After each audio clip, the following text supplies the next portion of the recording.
let's get right to it. Tom Brady announces today on Instagram, just before 9 a.m. Eastern, that he is not returning to the New England Patriots. He said in the post he doesn't know what his football future holds, which implies he doesn't know what his next destination will be. But, Chris, you and I have both had this nagging sense that at the end of the day, he's going to find his way back to New England, especially when it looks like there's going to be no offseason program. But, man, it was sudden, it was surprising, and see you later, Tom Brady. 20 years later, he's going to go somewhere else. Yeah, well, it's shocking. It is. I did, in my heart of hearts, thought ultimately he would end up back in New England, for some deal that seemed to work out for both sides. The one thing I've learned about the situation a little bit, and I became aware of it yesterday. Somebody with some knowledge of the situation had told me, they thought it could be very hard to have any wiggle room with Tom Brady in the contract and as far as money and maybe throwing more money in his direction once they signed Devin McCourty. And then I think once they had a franchise tag Joe Thuney, it just took away some more wiggle room from the New England Patriots to get back a guy like Tom Brady. But it's sad, Mike. I mean, it's the end of an era. It really is. This is one of the coolest, greatest runs I've ever seen in my lifetime in sports history. It's been that special, and it's in a sport where everything was supposed to be equal. I have the ultimate respect for Belichick, and, of course, the ultimate respect for Tom Brady. I mean, he was my idol for a long, long time, and I still really look up to him. Yeah, and look, it's not an easy situation to get to the end of the road after 20 years. I don't think anybody expects and can reasonably predict that a relationship will last that long. 20 years is an eternity in football when every team is a different organism each and every year. To think that Brady has been there for 20 different iterations of the Patriots is stunning. And I spoke to Robert Kraft today by phone about it, and he explained that Tom went over to his house last night and said he's going to be moving on. And Robert Kraft's attitude is exactly what it needs to be. I got 20 years out of this guy. I got 6 Super Bowl championships out of this guy. He deserves his freedom if he wants it. Robert Kraft pointed out he's very sad about it. He's going to support Tom Brady, except when he plays the Patriots, if and when that happens, and what a game that'll be. But look, the guy has earned the right to go elsewhere if that's what he wants to do, plain and simple, and it seems that's what he wants to do, Chris, and now we have to figure out where he's going to go. That's the next phase in all this, and I don't think anybody knows with any certainty where this one is going to end up. Well, yeah, I don't. I mean, and then, the Brady-Kraft relationship is as special as it gets, as far as owner-player that we've ever seen. And, again, I think, when this is all said and done and cooler heads prevail, I think Belichick, Brady, Kraft, they're all going to get together and realize how special this run was that they created. I do think that time will come. I'm sure there's a little bit of bitterness right now between a Belichick and a Brady. That's just the way it goes. But the big thing is, too, I mean, let's not forget, and I know it's finally struck Tom Brady, which is sad because he's like synonymous with the New England Patriots. I mean, it almost looks like, his profile of his head is the Patriot guy on the helmet. I mean, it's how synonymous he is to that team to me. But the Patriots are the Patriots because they've been making decisions like this for the last 20 years. And it just finally struck Tom Brady, which none of us really wanted to see. But this is the part of their greatness, of knowing when to get rid of players, when to move on. And even for a great like Tom Brady, I think they realize that, man, the reward's not worth the risk. And the price tag's not worth what they're going to get out of the play at the age of 43, and they're trying to build for the future and stay on top of the sport. And that's the other thing, too, Chris. Look, and I wonder how much other teams are influenced by the perception that Bill Belichick was ready to move on. He's seen the guy for 20 years, and only Bill Belichick and Josh McDaniels, the offensive coordinator, know Brady's performance relative to the expectations, relative to the play that's been called, relative to the options that are there to throw the ball to this guy or that guy. Is he getting through the progressions? Is he moving the way he needs to? Is he making the right decisions? And, now's the time. And Bill Belichick has always been the guy who likes to make the move 1 year too early instead of 1 year too late. And with all this talk about Tom having the right to move on and Robert Kraft truly wanting him to stay, we can't overlook the very real possibility, if not probability, that Belichick decided it's time to move on. And it's not going to be hard for Tom Brady to pick that up in his interactions with Belichick, that he's really not all that keen on continuing. So fine, off I go. And I think that when the story's finally written on this, that's what the message will be, that Belichick was ready to move on. Yeah, I know, and I don't know if that's necessarily fair. I do think, I think Belichick, from everything you read, connecting dots, things I know about the situation, I think he was willing to have Brady back, but it was going to be at a price that he felt still helped the football team. And I think that probably didn't set well with Brady and Brady's camp. They probably wanted a little bit more money out of respect and what he's done there. But as we talk about in the sport all the time, you can't give contracts to guys for what they have done. You need to give big money for guys for what they are going to do. And that's a big part of this too. And like I said, I think what really squashed it and stopped any wiggle room to where the Patriots can maybe throw an extra $3 million or $4 million into the pot for Brady. I think unexpectedly, I don't think they expected to franchise tag Thuney. I think they thought they were going to get a deal done. And then the signing of McCourty, I think, kind of handcuffed them a little bit to be able to throw a little extra money Brady's way. And then probably Brady realized that. I'm sure Belichick was very upfront about the situation. And Brady decided, hey, the hell with this. I'm going to go somewhere else. The big thing is, Mike, where does he go? What happens? The only thing we know is Tampa and the Chargers. And I don't know. I've had, I don't know if I really think Tampa's a good mix with him there. And then the other thing, people in the know have told me, they just thought Brady would be reluctant to go to the West Coast unless it wasn't the 49ers. Okay. And that's where I just look at it right now and goes, what happens in this, the next step with the Brady saga? Yeah, I agree with you completely. And look, Chris, at a certain level, like my first reaction when I saw the 2-page post on social media from Tom Brady was he's trying to get the upper hand in the looming effort to blame someone for Tom Brady no longer being a Patriot. And Patriots fans have been watching and waiting as to who's going to get the blame.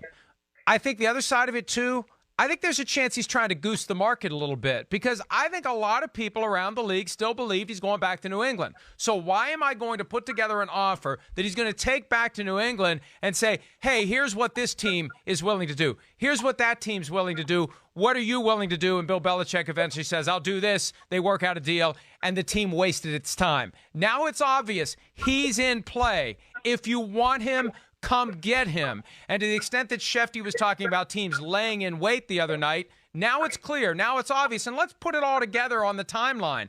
Noon Eastern yesterday, the window opens for teams to chase him. Nobody really chased him. There was no news of anyone chasing him. So we get to the next morning, and he says he's leaving. And I think at a certain level, he's trying to get teams to take seriously that he's leaving and to understand that now is the time to act. And that's going to drive interest. That's going to drive up the offers. And that's going to allow him to figure out which team is the best fit for him if he wants to try to win Super Bowl number 7 as soon as this year.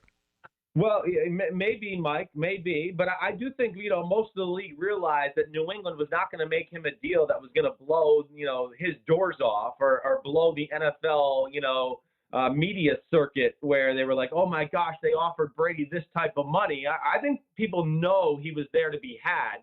You're right. I think there was a sense that he might go back there no matter what, for a hometown type of deal as far as the Patriots are concerned. But here's the other thing I think people are missing here a little bit. All right.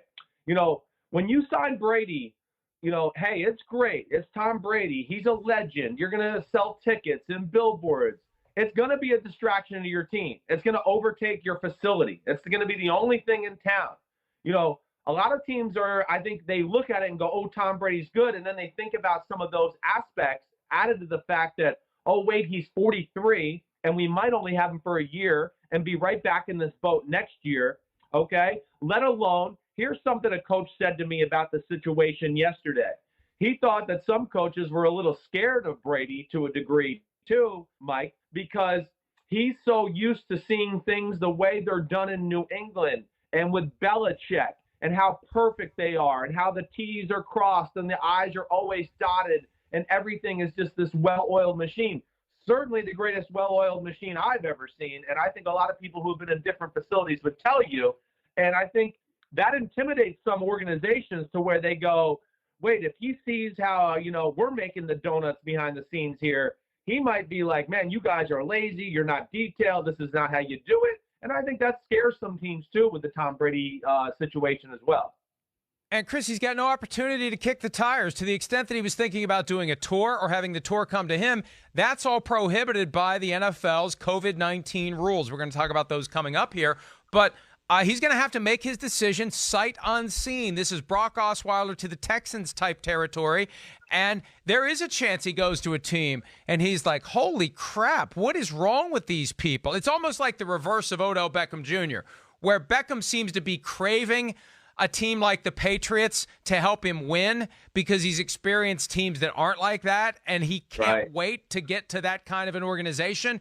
Brady has been there for 20 years, and it could be a rude awakening when he goes to a new team, and he's like, my God, no wonder this team has sucked all these years. So that's a very real dynamic here. And, okay, let's try to identify the teams then. The Chargers and the Buccaneers are the two that we knew about. Raiders have Marcus Mariota. I don't think that puts them in play for Brady, does it? Are they going to get Brady and throw Carr overboard and have Mariota as the backup? I don't think so. I don't think so either. I don't see that being a possibility. Plus, just like we talked about, I just don't think the Raiders are quite there yet for Brady to feel like I want to come and join that team. The Bucs and Chargers, there is potential there for the team. Now, we just got to see the Bucs do it. All right. And, hey, Bruce Arians, we know he's a good offensive mind. There's some weapons there. We know the defense has some potential. There's some potential for the Bucs to be one of those teams this year. We say, ooh, watch out. Same with the Chargers. I mean, we know that defense is top notch. But really, in my heart of hearts, and just from things I know around the league, I don't think there's anybody else. I think this is it. And, I really do question at this point right now, is Brady going to be willing to go down to Tampa or live across the country with the LA Chargers, move his family, have to do things like that? That's where I think it's really fascinating. And, I'm really intrigued to see what happens here, because in my heart of hearts, I want to say Brady might just say, forget it, I'm going to retire now. I guess that's what I'm trying to say. Well, and he's made it clear he's going to play this year. He's already signed that check. And I guess circumstances can change. But look, okay, now that he's in play, and now that there can be no misunderstanding and no one can say, he's just going to shop our offer back to Bill Belichick, is there another team that can pop up out of the blue? Tom Curran and I were on PFT Live talking about this earlier today, and we were both talking about the Dolphins, and the Dolphins haven't gone away. When all we've ever gotten from Stephen Ross, the owner of the team, and Brian Flores, the head coach, is, why would he want to come here? That doesn't mean they don't want him. That doesn't mean he doesn't want to be there. And I think we have to take them seriously, especially to the extent if there's any acrimony between Belichick and Brady. Hey, this is the Brett Favre, go to a team in the division and stick it to the Packers twice a year mentality. Now, not that the Dolphins can stick it twice a year to the Patriots, but you know what? They were sticking it to them about once a year on average over the past several years, so who knows? And now that they have Kyle Van Noy and Byron Jones and Eric Flowers and seem to be ready to spend their money and use their draft picks, maybe there is an attraction there, Chris. And, it's Miami. We've talked about this before. Gisele Bündchen, not Bündchen, Bündchen. You've mastered that one. Now that he's in play, she's got a say in where they're going to live. And I think if she was going to pick anywhere on the map, it would be Miami. I just think we need to take the Dolphins seriously, and we need to be thinking about other teams that may say, holy crap, he really isn't going back. We need to get in on this. Yeah, I get it. And, Miami makes sense in a lot of different ways. It just doesn't make sense to me for team building purposes for the Miami Dolphins. That's where I look at it. Are you really going to allot $60 million to Tom Brady? And I understand roll the red carpet out right now as you're trying to actually build something in this new Brian Flores era. That to me would be questionable. And again, I do think that Miami would probably roll out the red carpet for Brady, give him a lot of money, treat him and give him the respect maybe that he's craving a little bit that he didn't get in New England. But it's still a rebuilding process. And they are most likely going to draft a quarterback. Does Brady really help that development of that young quarterback? I don't know. Those are a lot of things you got to think about there to me where I just can't see that happening. I get it. The other team I'll throw out there, Mike, that, might make sense because it's a little bit in a win now, but he doesn't fit maybe the offense. I mean, does Chicago want to flirt with Tom Brady?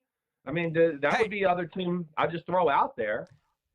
Andy Dalton, Nick Foles, Teddy Bridgewater, the names we've heard linked to the Chicago Bears. I mean, if they're looking to upgrade over Mitchell Trubisky, you go get Tom Brady and you make the offense fit him. I agree with you completely. That is a team that needs to be thinking about Brady, and Brady needs to be looking at that team. And look, cold weather, he can play in the cold weather. No Definitely. big deal. He'll be fine. The defense is good enough. The question is, can they make the offense fit him? Will Matt Nagy be willing to do that? But Nagy has seen what Brady can do from his time with the Chiefs, and I think that is one team that maybe wasn't taking Brady leaving seriously, that maybe should adjust their plans accordingly. Yeah, well, I mean, again, it makes a lot of sense. They have a lot of pieces in place. They have a borderline Super Bowl defense as is, right? The big question I think there would be, can Nagy conform, right, and get away from some of the movement stuff he does with the quarterback and implement things that Brady wants to do? And, if it came down to Chicago, when Brady breaks down Chicago, and he'll probably watch film with them, is he going to like their offense too? And I think that's questionable. I think he's going to look at it and go, man, I don't really like this. It looked crappy last year, and I'm not so sure how they'll conform the offense around me. Do they have those tools in their toolbook to do that? So that would be just the negatives. But, I mean, just on paper, as far as need, city, spotlight, team having some certain things in place they would like, I could see that being a possibility, but we've heard no rumors or anything like that with those two to this point. And the one last team I'll mention, the possibility that Jerry Jones rolls out of bed on any given day and says, enough with Dak Prescott trying to stick us up for $35 million a year or more. Let's go get Tommy. Let's try to win the Super Bowl. Let's do this thing.